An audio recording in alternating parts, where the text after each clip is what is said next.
Në gjykimin tënë, duke pasur parasysh këtë kapitullin 27, edhe ligjin për reduktimin e zonave të mbrojtura, do të bëj hap pas qeveria me këtë ligjin e zonave të mbrojtura?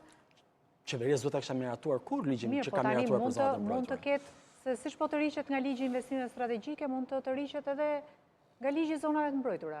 Nuk e di. Kjo pastaj është varet se sa është se varet te kosto, domethënë, nëse kryeministri beson që tërheqja e rrezon nga pushteti mund të qëndrojë. Po nëse kryeministri beson që tërheqja e ndihmon të qetësoj, paqësoj shqiptarët që janë protesteve, mund ndihmoj për të rikuperuar imazhin, mund funksionojë kjo. Unë mendoj, ky është mendim personal i imi, që qeveria moralisht ka rënë disa herë në Shqipëri në këto 13 vjet.